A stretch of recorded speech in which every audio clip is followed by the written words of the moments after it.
Casual Friday. That means Monday is Casual Monday. Tuesday, Casual Tuesday. Wednesday, Casual Hump Day. Thursday, Casual Thurs. That's what we call it. And Friday, Casual Shabbat. The Majority Report with Sam Seder.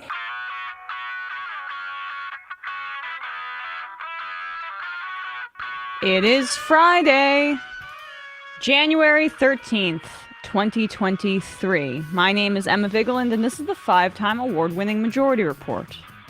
We are broadcasting live steps from the industrially ravaged Gowanus Canal in the heartland of America, downtown Brooklyn, USA. On the program today, Ryan Grimm, DC Bureau Chief of the Intercept and co-host of Counterpoints on this casual but spooky Friday the 13th. Ooh. Meanwhile, Attorney General Merrick Garland has appointed a special counsel to investigate the classified documents that Biden's team discovered and disclosed. I should add. Same as me, kind of. The exact same. The House quietly passed a bill before Republicans took over that increased House member compensation, a tiny bit less leverage for moneyed interests to come in and corrupt them. The deficit has fallen from $2.7 trillion a year earlier to $1.4 trillion in 2022. But don't tell that to Republicans who are already promising to shut down the government over the debt ceiling in a few months, or in months. The White House is unrolling a program to help Afghan parolees living in the U.S. reunite with their family members, which is good. At least 7 have died due to extreme storms in the South. Alabama, Georgia, Mississippi hit hard. Tens of thousands without power. Keenan Anderson, a father and English teacher and cousin of one of the Black Lives Matter co-founders, has died of cardiac arrest after being tased repeatedly by the LAPD. A new study published in the journal Science confirms that internal Exxon scientists were raising the alarm about global warming since the 1970s, even as the company publicly denied its culpability for decades, and smeared scientists who were saying the same thing. I remember being scolded over using the "What Exxon Knew" hashtag. Honestly, yeah, that was the Exxon report was like, I think at the beginning of it was when the Al Gore documentary came out at the same time, I think. The U.S. is poised to send high-tech tanks to Ukraine in expectation of another Russian offensive. This, plus the sharing of Patriot air defense systems last month, is seen as a bit of a break from previous norms about sharing this kind of weaponry. Dozens of congressional Democrats have sent Biden a letter urging him to expel Jair Bolsonaro from the U.S. after his supporters stormed Brazil's government buildings based on right-wing election lies. Venezuela might be buckling under the pressure of crushing U.S. sanctions. Their government is reportedly back in talks with ConocoPhillips, I could never say it, to sell oil to the U.S. And lastly, South Korea is threatening to build nuclear weapons. The first time this threat has been made in decades, and wrong direction. Denuclearization is what we need. All this and more on today's Majority Report. You might be surprised to see me. You might be surprised to hear me reading the headlines. And usually, if I'm hosting by myself, I'll say, in for Sam Seder. I omitted that because we are joined by Sam Seder from his home. Yes, Did you get a kick out of the headlines? That was quite an experience. I've never, ever been on the show with anybody, Matt, Michael, anyone ever doing the headlines. So that was very fun for me. It's Conoco, Yeah. Conoco. ConocoPhillips. Oh, you are correcting me on pronunciation. So much. I was gonna It's say, easier to be there's- sitting here from the side and just saying like you mispronounced that. You're like an IMer into the program. So easy. But this I is should what we just call say, a soft coup, right? I mean, it's slowly I just take your powers away from you, so you become some sort of like figurehead, like Ceremonial. The queen. Matt's going to just start edging me out of frame, and Yeah. I'm just going to slide. I should just say, my daughter has COVID, and obviously I've been exposed to my daughter, although I guess because she's a teenager, and anybody who has a teenager knows not that much. She really has very little to do with me. That doesn't involve, like sending her money on Venmo, essentially, and we don't even see each other for that. So, but and I've been testing negative. We were both exposed simultaneously, like 6 days ago on Saturday, actually. She was far more exposed than I was to these folks who ended up having COVID. And it took her until yesterday morning to test positive. And so just out of an abundance of caution, I'm not in the office today because I didn't want to get everybody else have COVID. Then it would be just a crap show. But adding to that, we should say, I don't know how long I'm going to last, because literally I'm now touching the wall on the other side, 6 inches on the other side of that wall. They are doing demolition to somebody's kitchen, I think it is, or something. I have no idea what's going on over there, but it's loud. And of course, on the other side of my apartment, by the windows, there's there's a water main thing, and there's jackhammers and cars honking. So that's that. We'll see. We'll try and get through the first half. I should say that I'm not out with COVID today, but a new report shows that basically the number of people who are missing work because of illness has shot up by almost 50%. From 2020 through that last year. Nearly 1.5 million people missing work each month. And back in 2018, there were almost 10 months where it was less than 1 million people. In 2017, there were 7 months under 1 million. When you get in the flu season, it pops up a little bit, but we have a significantly just 500,000 more, 50% more people, more or less, missing work on at any given month because of illness. And so, but yet we're led to believe COVID not real. And of course, that's where people are getting a lucky break, and they're not subjected to, and they can afford to miss work, or in many instances they can't. And so that's just, I don't know, that struck me. It came out today, and at being at home. But let's play this clip of Kevin McCarthy. This is his first press conference, and it did not go well. I imagine that we will see more supplication by the press going forward, but in this instance, it just seemed to be low-hanging fruit. Kevin McCarthy making blatantly lying. I don't know how important it is. We'll talk to Ryan Grimm about it, but here's Kevin McCarthy blatantly lying, and some reporter had the audacity to mention it. I don't care too much about Swalwell or Adam Schiff, but the reporter fails to also mention Ilhan Omar. But here it is. Are you concerned that targets of potential subpoenas will use the numbers that you used, Mr. Jordan used, to ignore the subpoena you got? That this is just No, because mine wasn't ignoring a subpoena. I said I would gladly go if we got to appoint people to the committee.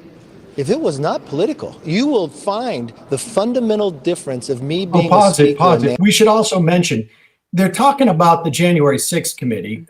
They have members who avoided a subpoena. The reason why there was no Republicans on the January 6th committee was because they started out by ignoring it. They refused. Remember, the first one was to be a select committee where there would be 6 Democrats and 6 Republicans. Maybe it was 9 and 9, but I think it was 6 and 6. They refused to do that. And by the time they came around to agreeing to it, the only person I think they wanted to put on there was like, what's his face, who just left? Not Virgil Good, but Louis Gohmert. I think they wanted to put on, and people who were fundamentally trying to block the committee. They didn't like that, and so here he is complaining about it. Ignoring a subpoena, I said I would gladly go if we got to appoint people to the committee. If it was not political, you will find the fundamental difference of me being a speaker and Nancy Pelosi. The other side will get to name their members on the committee. It won't be handpicked by me and denying the Democrats their voice. So whatever transpires out of that committee is work to Republicans and Democrats as we move forward. It's a fundamental difference. Why? You said you're going to let Democrats appoint their own members to the committee, but you've also indicated you're not going to let. I was very clear early on.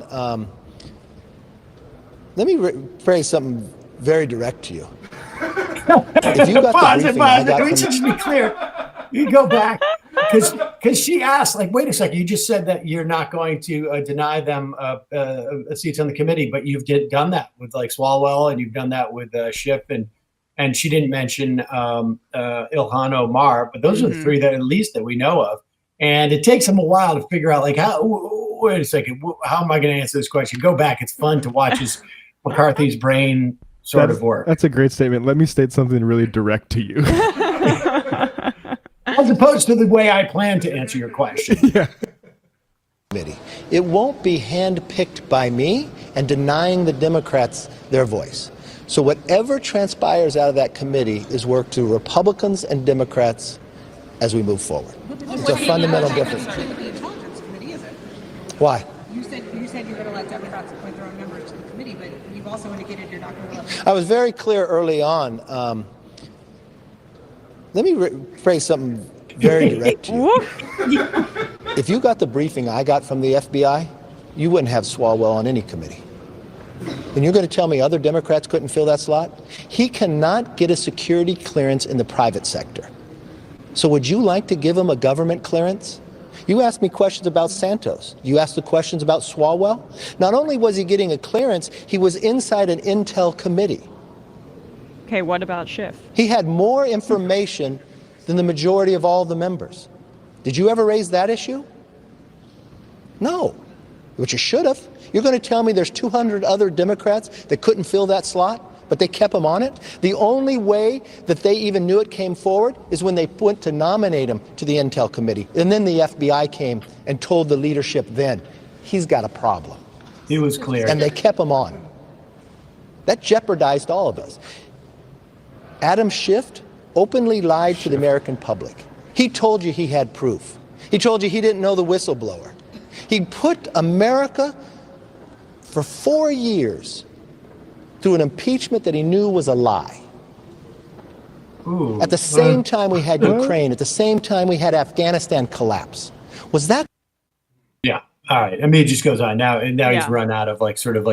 He was caught in a lie and just went then into bloviation mode. Let me phrase something very direct to you. Yeah. that phrasing was not direct in and of itself, but. Let me just remind you, I've never answered a straight question to you ever. I've never given you a straight answer to any of your questions in the past. But there it is. That's the first of Kevin McCarthy's thing. And I think it's definitely worth us playing that just so that we encourage reporters in the future to continue to ask questions like that. But we'll see. And we'll talk to Ryan Grimm about that a little bit too in a moment. Got a couple of sponsors today. As you know, I am very sensitive about getting my identity stolen. And one of the ways I protect myself is Aura. I can actually get. Oh, I don't really have to. My mom's not using email so much. My parents, I was very, very explicit with like phishing and scam stuff. I'm like, there's never, ever, I don't care who you get an email from, ever click on a link. Don't ever do it. I don't care what it is. Don't ever click on a link. My grandparents thought they had to bail me out of jail one time for $10,000, and they figured out like, oh yeah, actually Matt's just fine. He's sleeping in Brooklyn right now. But yeah, continue. Well, maybe that's more of a function of like what they expect out of you. Right. But that's not the point. I'm excited to partner with today's sponsor, Aura, because Aura has an easy-to-use app that includes everything you need to stay safe online. Aura protects you from scammers and hackers by scanning the so-called dark web. That's where, criminals sell stolen information. It looks for your emails, it looks for your passwords, it looks for your social security numbers, and then it lets you know fast if it finds anything. And Aura helps you fight back against those annoying websites that put your personal information online by automatically requesting removal of that info. This helps reduce robocalls, helps with operational security, or also gives you near real-time alerts on suspicious credit inquiries, like if somebody was opening a loan or a credit card in your name. I mean, really any credit inquiries, in my experience, that let me know, which is I want that because I'm not, It's once in a blue moon that I'm getting credit inquiries. If you go to rent an apartment or you're starting a bank account for your kid, like I did, they let me know. It makes me feel secure. They have a VPN that allows you to stay anonymous online by keeping your browsing history and your personal information safe and encrypted. They protect your devices from viruses, malware, spyware, so bad guys can't break in. I don't know. Sometimes you hear stories of people getting their data held hostage. Aura can even help you manage what your kids can do on their devices. You can restrict specific apps. You can put time limits on their thing. You can set focus times so your kid does their homework, not watching funny videos on what would happen if if some karate expert didn't know what he was doing and it's about his nunchucks banging him on the head, which is what Saul's favorite videos are. They also have a passwords manager that lets you store and access your online passwords securely and conveniently. And you might have an app that does one of these things. This does it all. Let Aura do the hard work of keeping you safe online. If you sign up right now, Aura is going to give you 2 weeks free with a free trial with my link. You're going to be shocked at how much of your private information Aura might find exposed over those 2 weeks. Go to aura.com/majority. Start your free trial. It will also be linked below in the podcast and YouTube and descriptions as well on the website. Also, one of our sponsors today, Blinkist. It's a service I've been using for years. It is an app that basically takes, I guess they have like over 5,000 nonfiction books and puts them into, what we used to call Cliff Notes, where they give you the top takeaways of those in about 15 minutes, sometimes a little bit longer, sometimes a little bit shorter, either in audio or written form, and which they call blinks when it's written, shortcasts when it's audio. They have all sorts of books in there, and they also have a feature which I was looking at the other day, which recommends like collections to you. Let me read off some of the ones that they have for me. And it's probably because of what I've fished around, but one was Be More Charismatic in 10 Days. One was How to Be Liked. And then there's like one where This is the Universe, which, gives you essentially like, a couple of these books, blinks or audio shortcasts on understanding like physics. But I don't know how the charismatic thing happened, but it happens. But also, you can find books like Shutdown. We interviewed Adam Tooze about that, and get the key takeaways. Edward Bernays' Propaganda. I mean, across the board, they have a wide range of nonfiction titles. Also, as somebody who read that book, that Tooze book, it might be good just to refresh myself on the sort of skeleton of it, because it's a big, expansive book. It works both ways, too, because not only is it a good way to refresh your memory about a book that you've read, it also is a way to say, like, oh, you know what? I think I might go read this whole book. It might be worth it. It's a great it's a great product. And right now, Blinkist has a special offer for our audience. Go to Blinkist.com/Majority Report. Start your 7-day free trial. Get 25% off of Blinkist Premium membership. And we should say, through the Blinkist Premium membership, you can get Blinkist Connect, which is essentially 2 for 1. You can share with either a family member or a friend, and it's basically 2 for 1. So check that out. It really is, it's nuts. You can share everything that you blink, as it were. That's Blinkist, spelled Blinkist, Blinkist.com/Majority Report. Get 25% off and a 7-day free trial, Blinkist.com/Majority Report. And now for a limited time, you can use Blinkist Connect to share your premium account. You will get 2 premium subscriptions for the price of 1, like I say. Also, favorite sponsor, SunsetLakeSebede.com. Left is Best gets you 20% off. They are all of their products.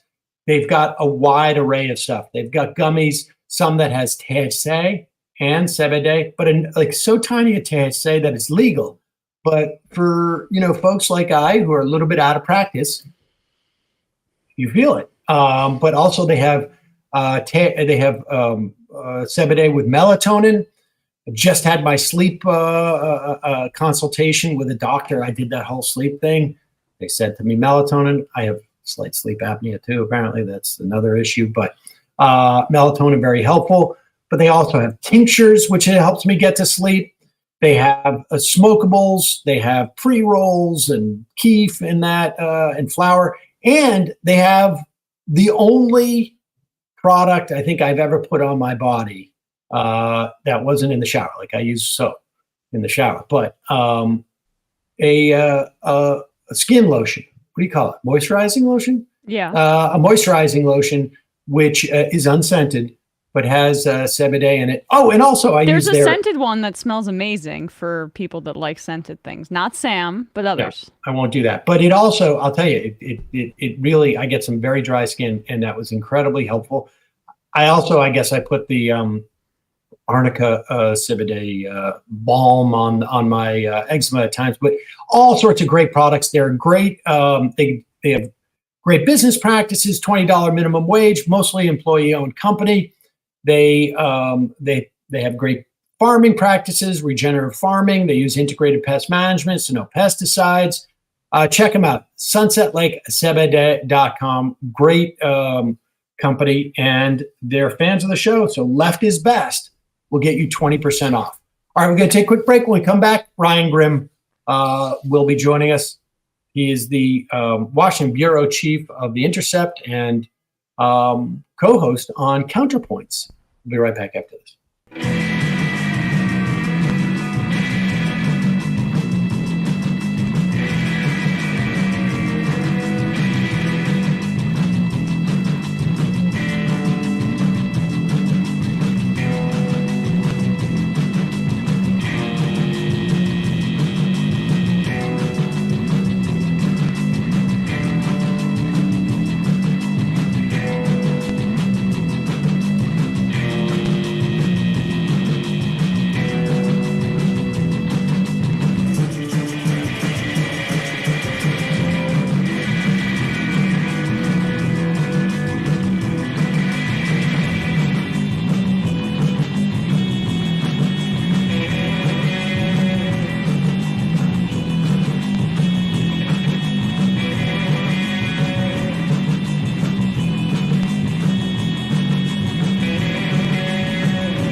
We are back. Sam Seder, Emma Vigeland on the Majority Report, and I have figured out that I had my computer mic on for the first 10 minutes of the show. And so we have fixed that. Thank you to the IMers who let us know that. Still not as good as Ryan Grimm's mic, though. Yeah, great mic. Well, it turns out my Ryan's mic is a little bit better, but I want to welcome him to the show. Nevertheless, Ryan Grimm, he is the bureau chief, the Washington bureau of the Intercept, and also co-host of Counterpoints. That's right, Ryan. It was Counterpoints Friday. Now it's Counterpoints Wednesday. Oh, did you switch it to Wednesday now? Switch it to Wednesday. Yeah. Whoa, there's a lot of stuff going on with that show. Yes. That is huge. And yet you dressed up for this today. I did. What do you think of that? Well, I'm impressed. Planning on leaving the house today. It's called Casual Friday, though, Ryan. That's the issue. No tie. Well, that's in the spirit. So, all right. So, Ryan, let's dig into this. We have a new Congress. We just played a clip earlier of Kevin McCarthy's first press conference where he made the really vociferous point. There's a difference between me and Nancy Pelosi. I'm not keeping any Democrats off the committees. And then he had to answer a question as to why he was keeping certain Democrats off the committees. And he seemed to get a little testy about that. But nevertheless, give us a sense of like what we know his concessions were and what the implications are going to be about that. I know you wrote about one of the most important one, which is the debt ceiling, which really is at the end of the day, probably the most important one. But talk about it broadly and then dig down into that. But here's the question though. Is it actually a concession? In 2011 and 2013, Republicans, back when they were the party of Mitt Romney, waged a relentless campaign around the debt ceiling in order to extract concessions from Democrats. And in fact, that's what gave them the sequester. That's what got them the significant parts of the Bush tax cuts made permanent. And the sequester, if people remember, really slowed down the recovery for years. It was, if you look at the charts, the stimulus was too small. Will you remind people what the sequester was? Because it was and I remember at the time there were people who thought like, oh, this is a great idea because the Republicans will never go along with it because it cuts, defense spending, but it capped all spending. And so it prevented the government from essentially pouring money into the economy, which it needed to do to make sure that it was, in the wake of the financial crisis. Yeah, it was an incredible concession on the part of the Obama administration, which partly only agreed to it because, half of the Obama administration liked it and liked that their hand was forced into austerity. Like they would have liked to do that themselves because there are still these kind of Clinton holdovers it was the Biden committee, if you remember, that was a part of this mix. You had Simpson Bowles and you had the Biden committee, which had Eric Cantor and Joe Biden coming up with all these ways to basically cut Social Security, cut Medicare, Medicaid, cut federal spending. So what they ended up doing is saying, all right, we're just going to cap it. And when you cap it and you have, even if you have, modest inflation of 2%, and you might have been doing a 2% increase in spending and instead you do zero, costs are going up, then you're pulling money out of the economy. You're laying off teachers. You're laying off public sector workers. That's the immediate hit to the economy. But then also that money doesn't circulate in the way that it would otherwise. And I actually think that if they had not done that, if the recovery had moved as it was, Democrats don't lose the Senate in 2014, and then actually they would have Merrick Garland sitting on the Supreme Court right now. Wow. Yeah. And so, okay. So that's what we saw during the, sort of that era of Republicans when we were told they were, sane. Those are the moderates those are the moderates and those are your father's Republican Party, which of course was all, it was all BS. And you know what? We'll harken back to that when we get to the deficit talk in a minute. But so, okay. So when you say, that's what they did in the past, tell us about the discharge petition, because that was a weird. I mean, what's going on with that? I don't think that McCarthy could never have gotten that out of the rules because the entire thrust of the push against McCarthy was the speaker has too much power in general. From DeLay as the hammer up through then Pelosi consolidating it into the speaker's office. They were trying to roll it back. They're trying to pull some of the power down to the rank and file.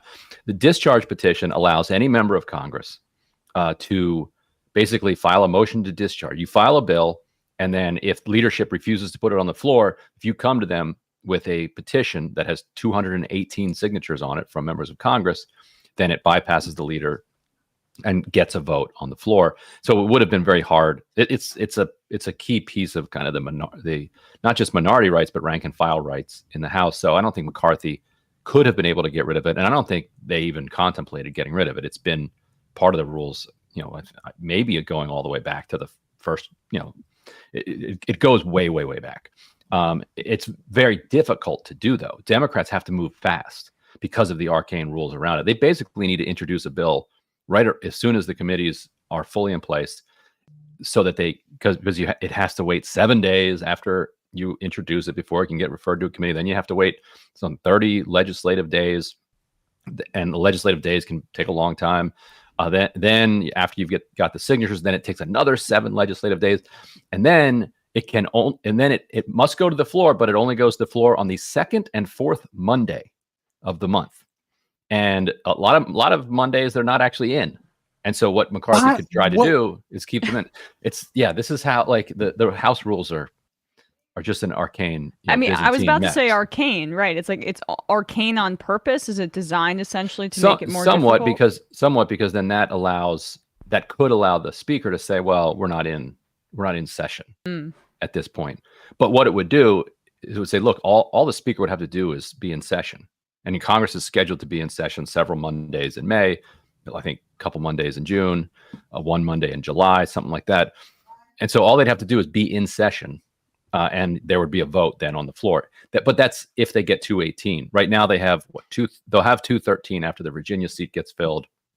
If Santos, gets booted, and Democrats win that could be 214. Then they would need 4 more votes, 4 more signatures. Okay. All right. So just to be clear here, the idea is that we're anticipating the debt ceiling coming up. I mean, the Treasury's they're starting to talk about it now in terms of could be the end of this month, but that's the game that they play. They will then punt it, and then they'll figure it out, and then they'll figure it out again, but there will be a drop dead date. And if it does come over the course of summer, Democrats have to start now, because 30 business days in the context of Congress could take 3 months. And, they could be doing 10, 15 a month. The Monday thing, where did, was there, what was, I think that's just always been in there. That's so weird. Yeah. But, okay. And Democrats, I imagine are intending to do so, because then they have 4 or 5 months in which to find those other votes that they need to actually pass an increase in the debt limit. And by just scheduling a Monday, McCarthy can sort of pretend he wasn't involved in raising the debt ceiling, and sort of in many respects disarming some of these people.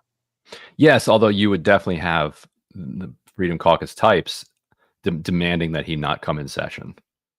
But then you have and then it becomes about optics. Then you've got a majority of the House of Representatives on record by that point, assuming in this scenario that they want to raise the debt ceiling in a clean way and avoid a crisis. And you'd have McCarthy bowing to the Freedom Caucus, just refusing to bring the House into session, and then basically forcing a default like that.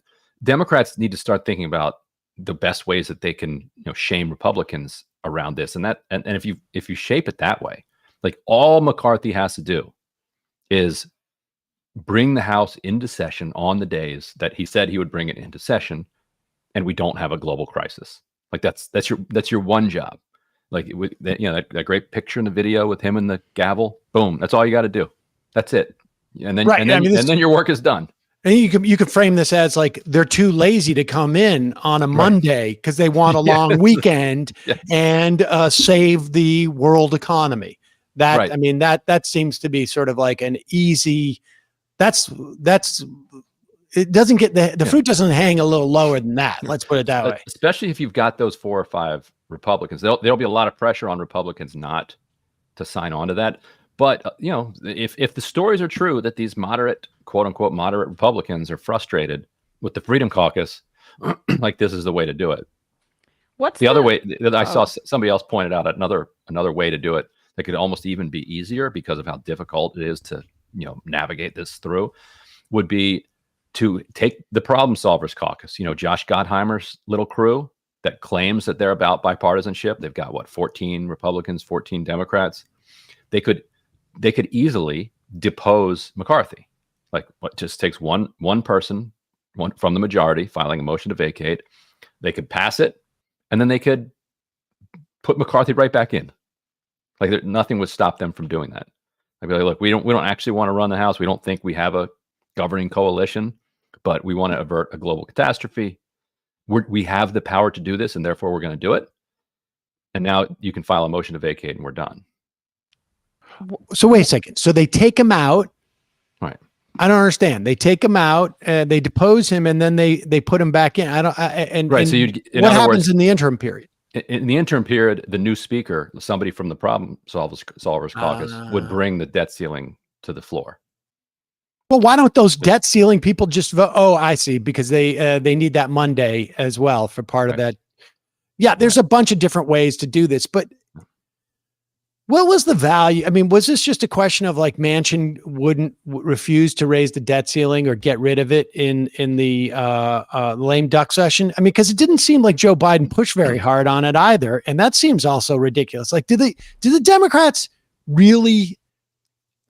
Do the Democrats think that they get a political benefit out of these type of things, or is it that there are things that they want to concede to the Republicans?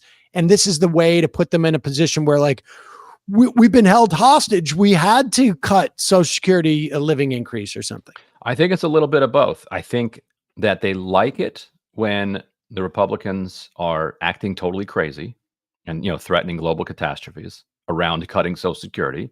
And I think some of them certainly like to go after entitlements. Bruce Reed, top Biden aide. I think he was with the top staffer. He's still the top staffer to Biden and the committee that wanted to cut, Social Security. Biden has been trying to cut Social Security for like 40 years. Like he has always thought that was good politics. Whether he still thinks that's good politics or not, given how the world has changed, I don't know.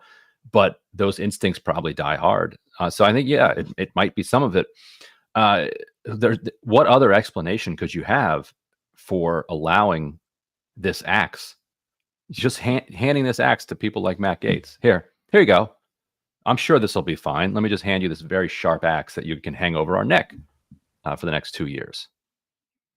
Yeah, we interviewed Carla Matai the other day, who was talking about austerity having been,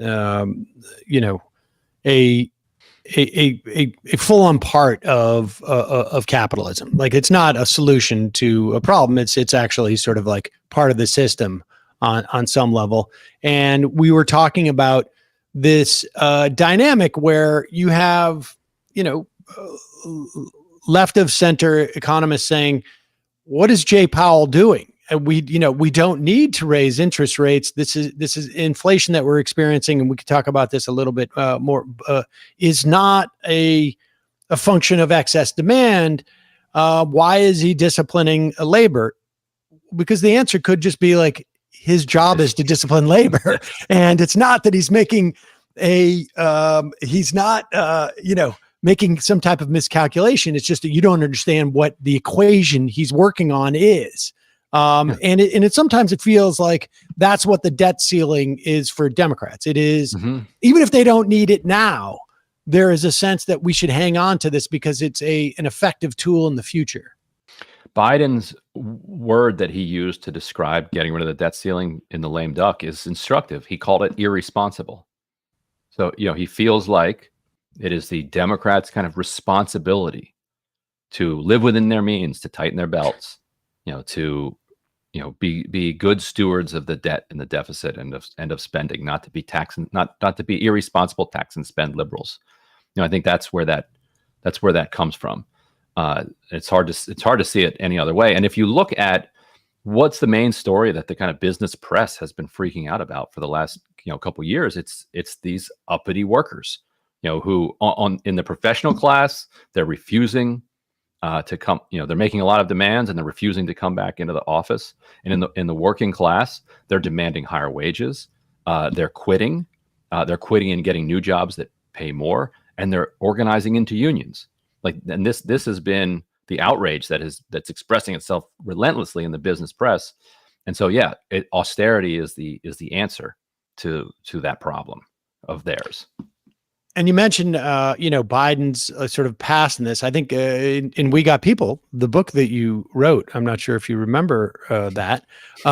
You talk about Biden doing an end run around Harry Reid when these issues came up before, and allowing the Republicans to use the leverage from something that was going to sunset anyways, as a way of skirting around and cutting Social Security. Now, the best thing I can say about Biden that I've always said is the guy's a cipher, and if there's a sense that this is there is political value, or his sense that the politics around this have changed, then it becomes less of an issue. Right. And I would also add, it's also fascinating. I think it's instructive for people. Like, on one hand, you have this push in the administration to disempower workers.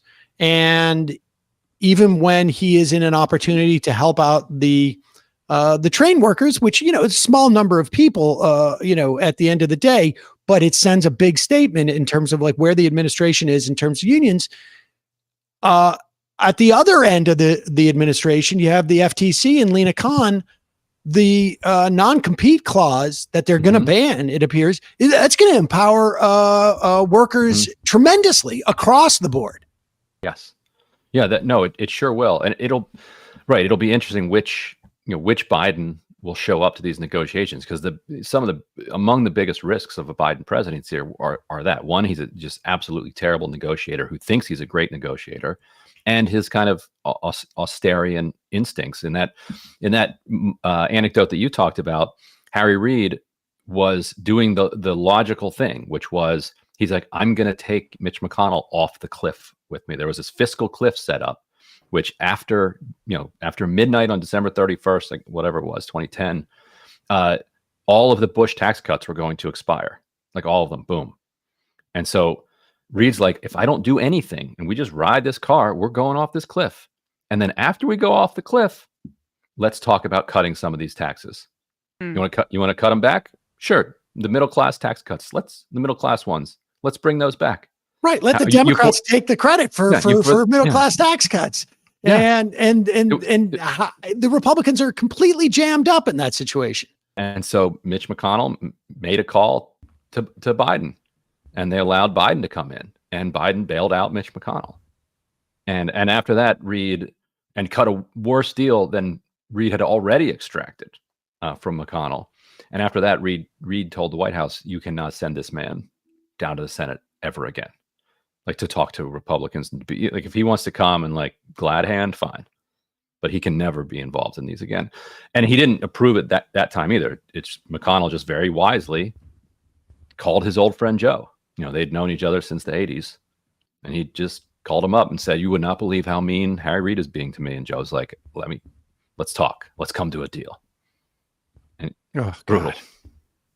I remember that period of time. That was horrible. And then they tried to do that again, I think, with a Social Security cost of adjustment, cost of living adjustment.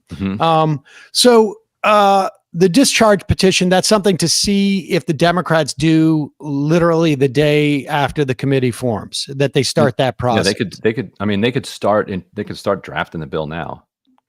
Does anybody have a plan to do that? It'd be a short bill. I have talked to Democrats who said they're open to using discharge petition for all manner of different things, but I haven't heard of anybody who's planning to do that. It would have to be, it wouldn't have to be a leadership driven plan. Yeah. Anybody could introduce the bill and then do the motion to discharge. AOC did one around the stock trading. trading. Yeah. Yeah. Would Hakeem Jeffries be more open to it than Pelosi was to that? I mean, Pelosi wasn't as open to it because she's literally benefits from the ability to trade. But with this, it's like, is there any indication that he sees that as like a better option? Well, you're right. They should just do the stock one again because, like you said, Pelosi undermined it at the end. So they might as well just redo that and force McCarthy to live up to his word. But I don't know.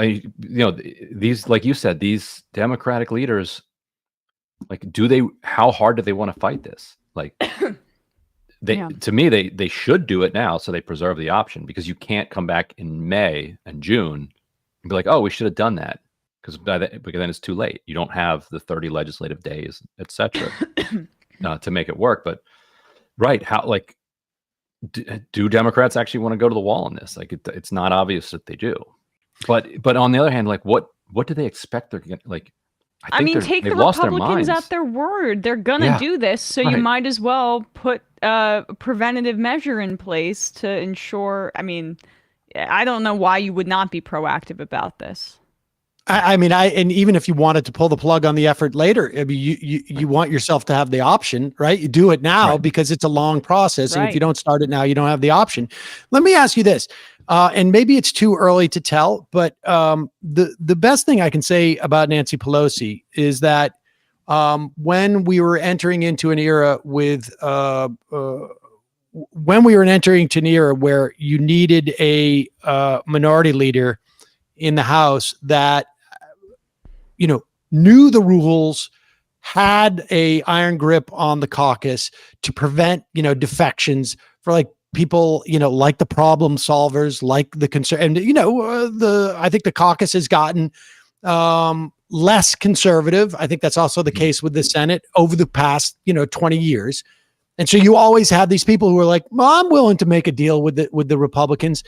Nancy Pelosi was good at, like, in my estimation, having control over her caucus. She had been in there for 10, 15 years by the time that, Trump was elected. And that was important.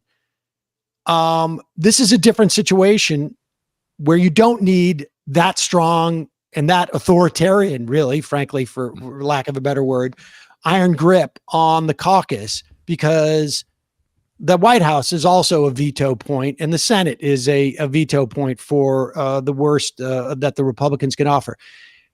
Is there a different feel amongst the Democratic caucus where, maybe the Progressive Caucus has grown and it's gotten, in some parts of it have gotten stronger than it was even last year, but never mind 5 years ago. I mean, is there a sense that there are people who are freelancing a little bit more or planning to do stuff regardless of what Hakeem Jeffries says? I mean, he's only in there for, been in there for a short period of time. He doesn't have that much leadership experience. He sort of moved up when Crowley took early retirement and took the buyout without getting the benefits. And what's your sense of that? Is there a sense of like, okay, now she's gone and we got a little bit more room to maneuver? I don't think it's clear yet. And, we should know in the next, month or so if any of these, either freshmen or any of the current, like, progressives start doing anything creative. We'll see. The problem for Democrats in the minority, progressive Democrats in the minority, is that they're going to end up just opposing almost everything that House Republicans do, but so will Hakeem Jeffries. Right. And so it becomes hard to distinguish yourself. Like, well, I'm against that, you're against that, I'm against that. It's like Democrats in the Bush era, like everybody's against Bush. And so it flattens the distinctions among individual Democrats. We'll see if any of them will do anything interesting. Like, we had Rocano on Counterpoints on Wednesday, and I asked him if he would join the church committee. And the so-called, we not call it the church committee. Sorry. It's the weaponized federal government committee. And it's like, this is, talk about stolen valor. I mean, give me a break. We need to Frank Luntz this. We need our own reframing. I mean, and I, like Ilhan Omar was, talking about like, this is a good opportunity. I think it is a good opportunity, but to call it the church committee, Right. let's be honest. These guys are not interested in finding, sort of like abuses of power amongst the national security state on your average person or on Or dissenters. American foreign policy, or Yeah, no, they're Right, looking at so- like who contacted Twitter. right. So if you get somebody like Ro Khanna or Ilhan Omar on the committee who actually wants to say, hey, what's on page 2 of that Right. finding that you've got there? That could be fun. But then and Khanna's answer was basically like, I'd have to have a ton of assurances that it's not going to be a partisan operation, which of course it's going to be very difficult to get those assurances since that they won't really be true. So a lot of Democrats are going to have a hard time kind of getting to the place where they would even participate in it because they don't want to legitimize it. But yeah, otherwise there's there's not a ton of availability when it comes to like legislative room for maneuvering. Antitrust could be one, for sure, because you have a decent number of Republicans who are into that, although the Republican Party leadership is not. So that would be another discharge petition situation, basically, or a situation where you just try to embarrass House Republicans by refusing, they're refusing to take up this bill, whatever. But it's so hard to break through with that stuff. Like nobody cares About antitrust. or just about like what the House won't do. It's hard enough to get people to care about what the House is doing, but to try to get them to care about what it's not doing is that much harder. Your listeners and viewers accept it, of course. Yes, that's true. Actually, we talked about antitrust just on Wednesday. We had someone from the the American Liberties. What is it? The American Economic Liberties Project or something. Yes, Yeah. they used to be open market people. Yeah, that and was now so they much can move it. easier. I don't know what So happened much with that. easier. Yeah, folks, I got to apologize again. The construction that is completely surrounding me, I know is Sure, that's what it is. all right. Well, let's just talk. Let's talk. We mentioned the deficit and inflation a little bit in the course of things. Inflation has cooled significantly.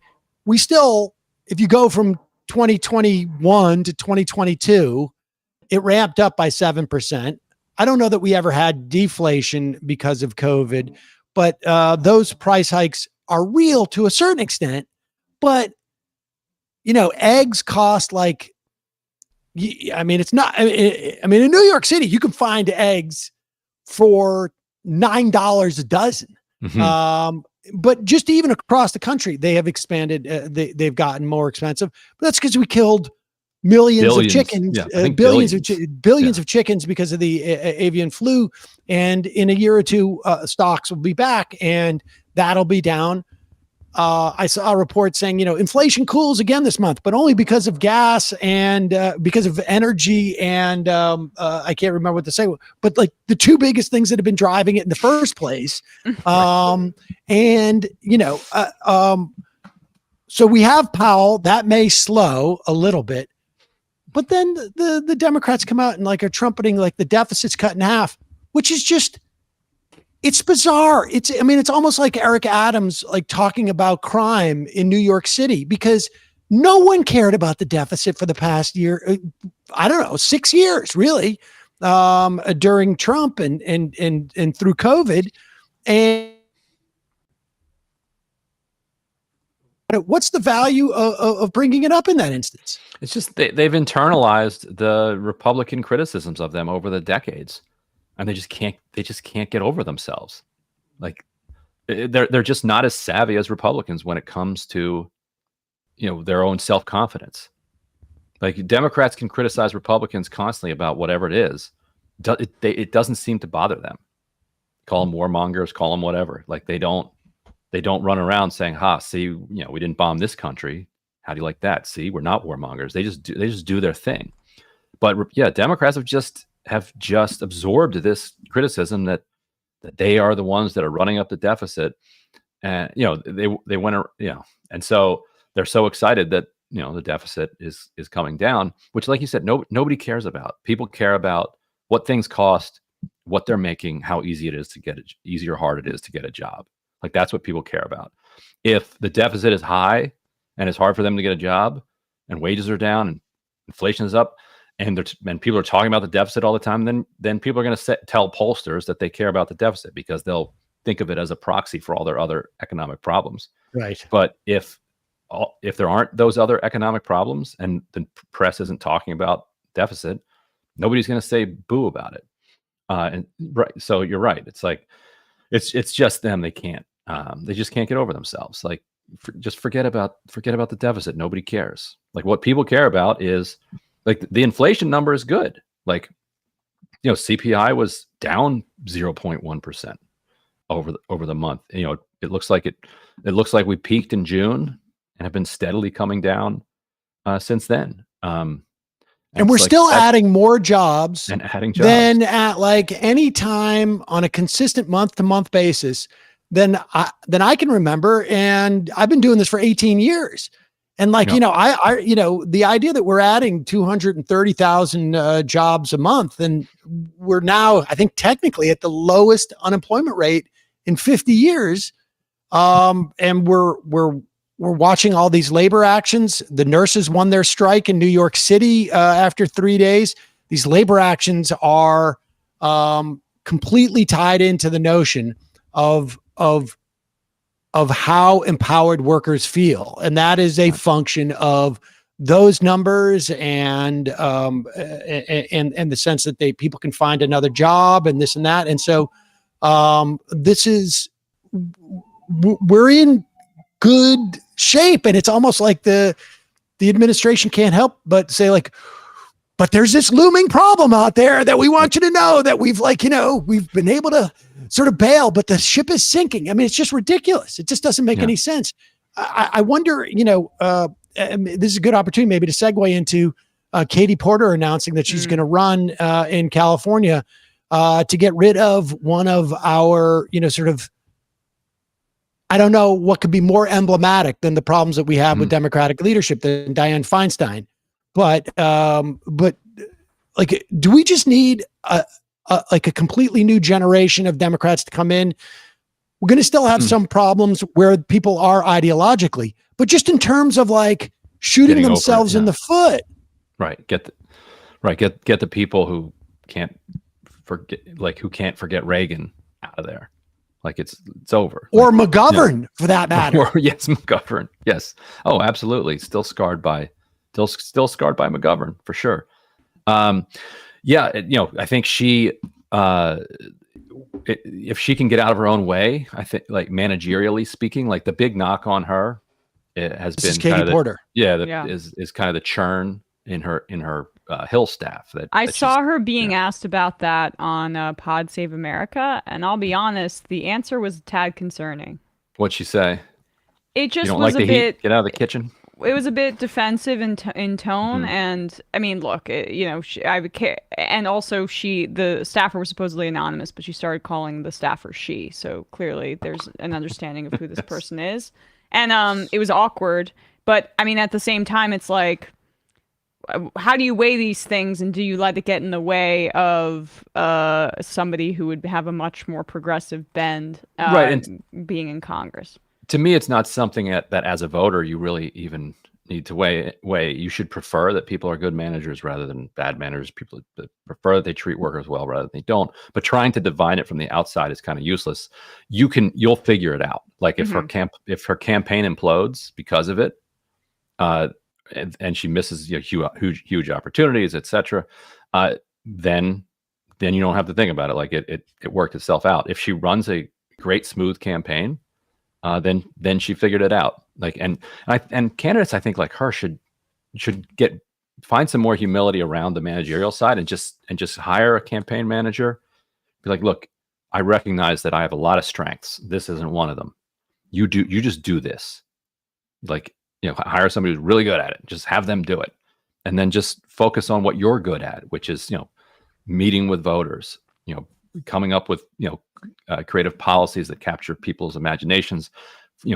Finding ways to investigate the villains in creating and exposing the villains. Like, do all of that.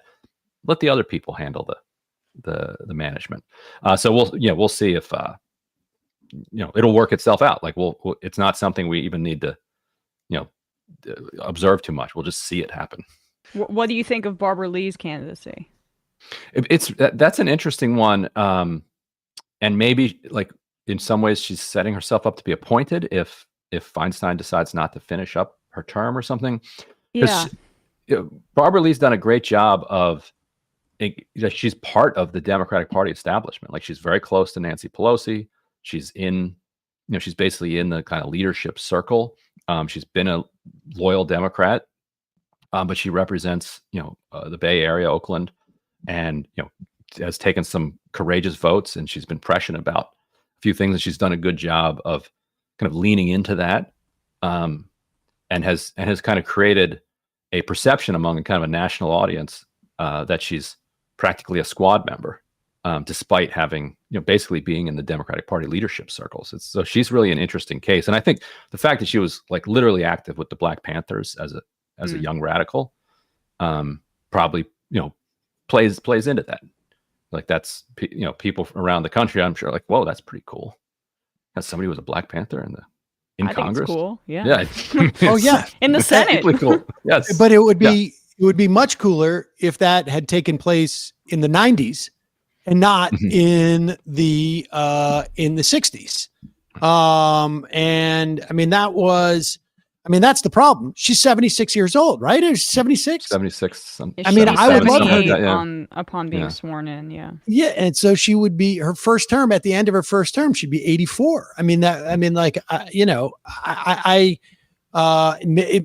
would be great if she got appointed. Let's put it that way. Right. And we had a senator who all of a sudden was like, 10 years younger, 15 years younger than Dianne Feinstein.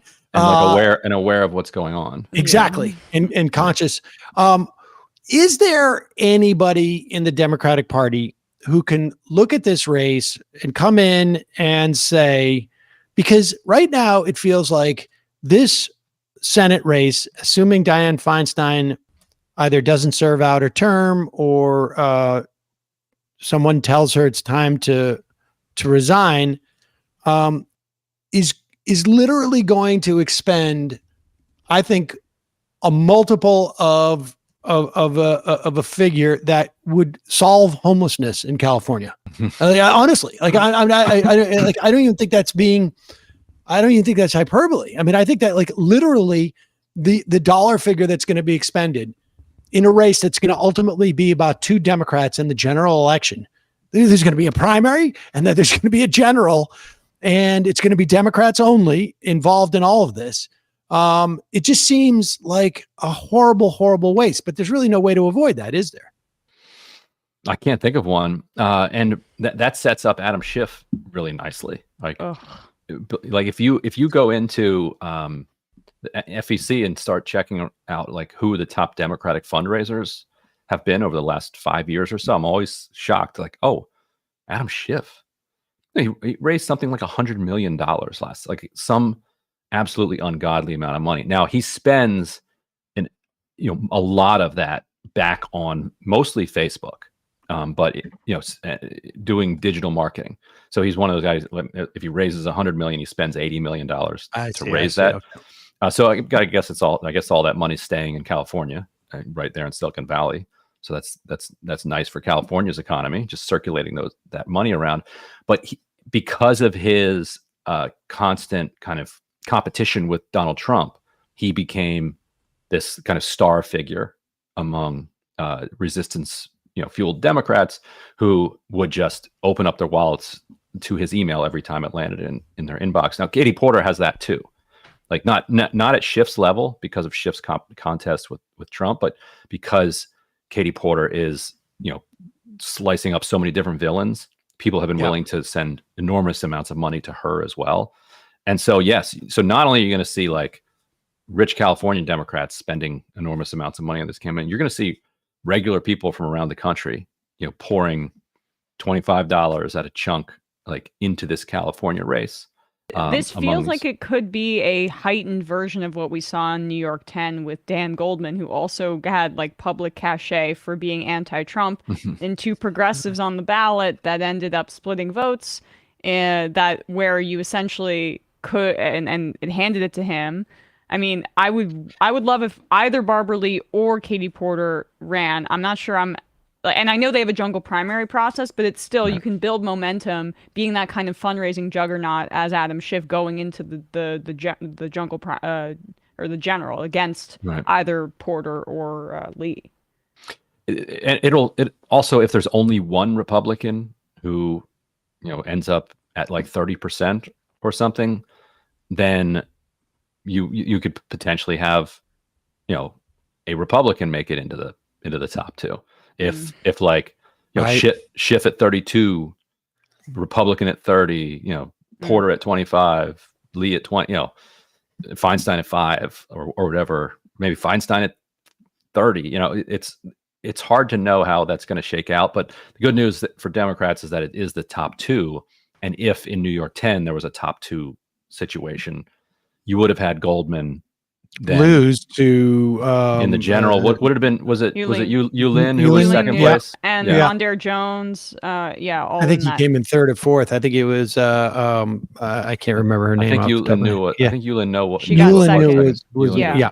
So then it would have been the two of them. Carlina Rivera. But anyway, if Mondaire had chosen just not to run, it seems pretty obvious that he would have that Yulin likely would have beaten Dan Goldman. We don't know, but yeah. But yeah, maybe Goldman spends more money against her at that point. But yeah, but you're right. But so at least there's that top two situation. Right. And then if it's Porter versus a Republican or whatever in the general, at least that would save $1 billion, because she would still need to spend, but not as much. Like a Democrat's not going to lose in 2024 to a Republican in the general in California. Right. All right. Well, let me ask you this, Ryan, as a final question. I know you have these big staff meetings at the Intercept, and you hand out assignments. What should we be looking for over the next couple of weeks? Oh man, good question. I would say over in the House, like watching these committee assignments fill up and watching where the various like Freedom Caucus folks end up. I think that's going to be fun. I think antitrust, like you were talking about, is actually alive. Like that's interesting stuff. I think there's a real live fight underway around Medicare Advantage. Like that hasn't gone away. I know you guys covered that before. There's this, there's real risk that the Biden administration is just going to continue this basically this privatization effort of Medicare, and so like that's something that's a live fight. But the debt ceiling, like they've got to start moving on it now, right? That discharge, and they've got to start kind of normalizing the like crazy ideas around it, like mint the coin or just ignore the debt ceiling, or various ways to just say, you know what, we're not doing this again. I think it's been 10 years since I had somebody on about the platinum coin, but I guess 20. It's time to get back on that again. Yeah. Ryan Grimm, Washington Bureau Chief of The Intercept and co-host of Counterpoints on Wednesday. That's right. Thanks so much for joining us. Yeah, my pleasure. Thanks, Ryan. All right, folks. Emma's going to take you into the fun half now, and I'm going to just sit and listen to the pounding, dulcet sounds of the pounding that is taking place, and see if Mila needs some soup or something like that I can leave by her door and then run away. Just a reminder, it's your support that makes this show possible. You can become a member at jointhemajorityreport.com. When you do, you not only get the free half free of commercials, but you also get the fun half, ladies and gentlemen, which is coming right up. Jointhemajorityreport.com. Don't forget justcoffee.coop, fair trade coffee, tea, or chocolate. Use the coupon code majority, get 10% off. On Monday, we're going to do our annual compilation of Martin Luther King clips of some of his speeches, of some of how his of an interview that he did. I think it was his first NBC interview or like a debate show. It's fascinating just to see how he was perceived at that time. And then I know it includes an announcement of his death by, I think it was Walter Cronkite, and a clip of Nina Simone singing just days after his assassination. Wow. Emma will do the intro for that because we had to record that. So don't forget to record that, guys, at the end of the show today. Okay. And speaking of Emma, and don't forget, did I say justcoffee.coop? Fair trade coffee, tea, or chocolate. Use the coupon code majority, get 10% off. We'll be back live on Tuesday. Emma, ESVN. Yeah. Big time episode yesterday. You guys should check it out. We gave a preview for the upcoming wild card weekend. I mean, there's nothing like the NFL playoffs. Truly, it's very exciting. And the Giants are in it, and they're playing Matt's Minnesota Vikings. We haven't really gotten into that at all. Didn't that guy Travis? What's that guy's name? Clay Travis? Is that a guy's name? Yeah, that's him. He just he's like a right-wing talk. Yeah, he just said that the left doesn't like football. I saw on Twitter, and I saw Matt Walsh said that too, and that the women don't know anything about football is what he said. It's funny that they say that. I tweeted at him, and he hasn't responded. It has over like 6,000 likes, so I know. Oh my God, I would love to. I didn't see that. I would love to. You have a conversation with Matt Walsh about football. Yeah. Oh my God. It's funny because it's contradictory. Like half of these guys are like, yeah, the sport is too woke now. I can't watch it anymore. And then they're like, actually, it's the left that hates this sport. Right. And it's only for men. Women can't understand it. But we gave our preview for the wild card weekend, picked against the spread and over-unders, which we're going to expand to do that in the playoffs because fewer games, fewer things to select from. We also did good vibes and bad vibes awards for the teams that did not make the playoffs, which teams are, circling the drain and which ones are on the up and up. And I think we also talked about Lamar Jackson's kind of touchy situation with the Baltimore Ravens, and I don't think he'll be there next year, which is kind of sad. So youtube.com/ESPN show. Matt, what's happening on in the Matt Leck Media Enterprise?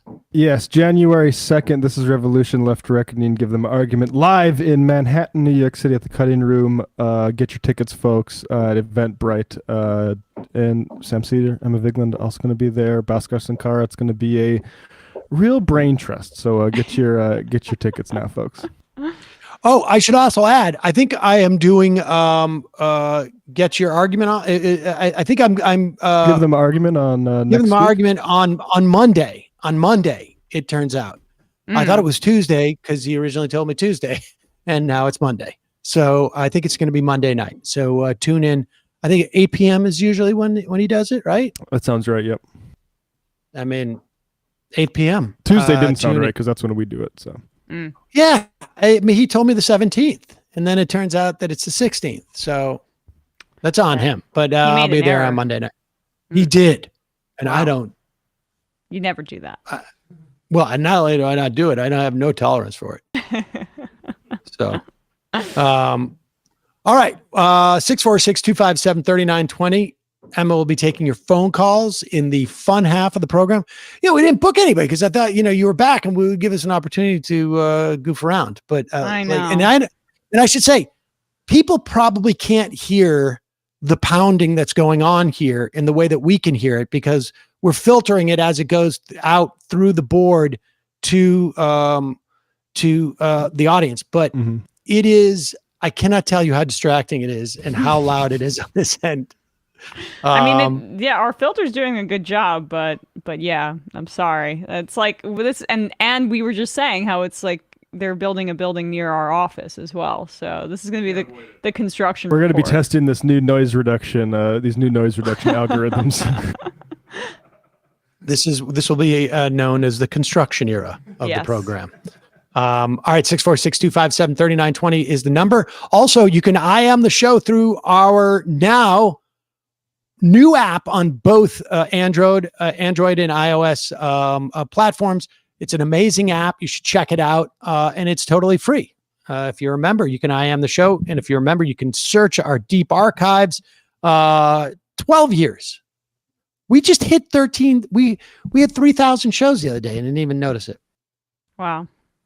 We don't like the marketing department of this enterprise.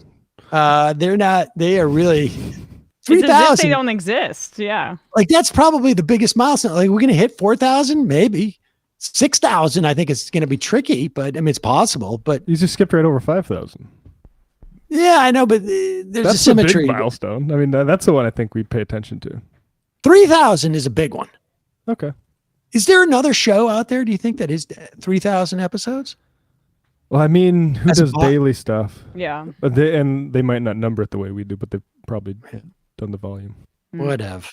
All right. See you in the fun half. You are in for it. All right, folks. 646-257-3920. See you in the fun half. Are you ready?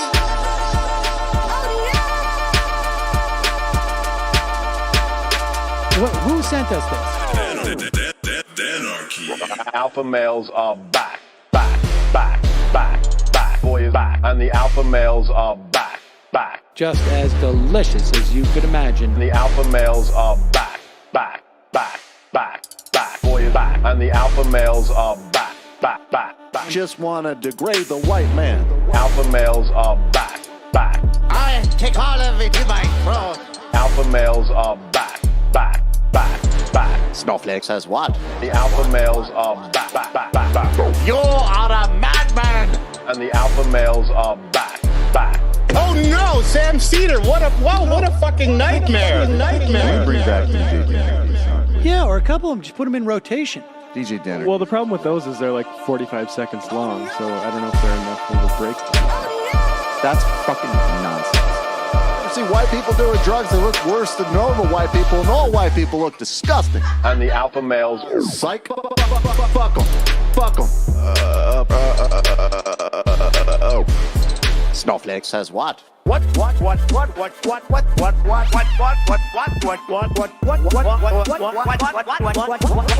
Snowflake says what? A hell of a lot of bank. A hell of a lot of bank. A hell of a lot of bank. Okay, I'm making stupid money. Hell of a lot of bank. A hell of a lot of bank. All lives matter. Have you tried doing an impression on a college campus? I think that there's no reason why reasonable people across the divide can't all agree with this. Psych. and the alpha males are back. And the Africans are black African, and the alpha males are black. And the Africans are back. When you see Donald Trump out there, doesn't a little part of you think that America deserves to be taken over by jihadists? Keep it at 100. Can't knock the hustle. Come on, fuck them. Things I do for the bigger game plan. By the way, it's my birthday. Happy birthday to me, Jew boy. I have a thought experiment for you. And the alpha males are back. Africans are black. Alpha males are black. Africans are back. Come on.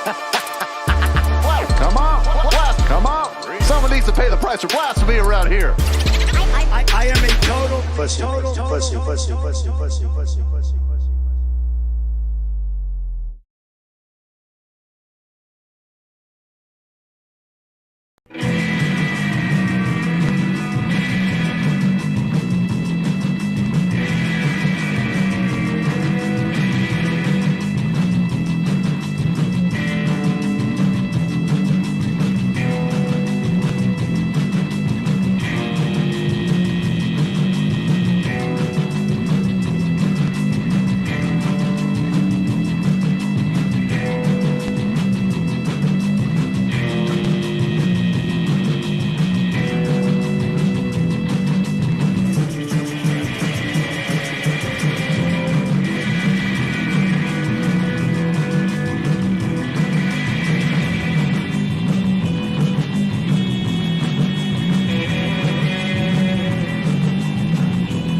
We are back. We are back. We're just calling into the phone lines. So we will be taking your calls if you so choose to call in. If you dare. If you dare. I totally forgot we had Monday off. Wow. I just don't work anymore, I guess. Yeah, I honestly didn't know either. Yeah.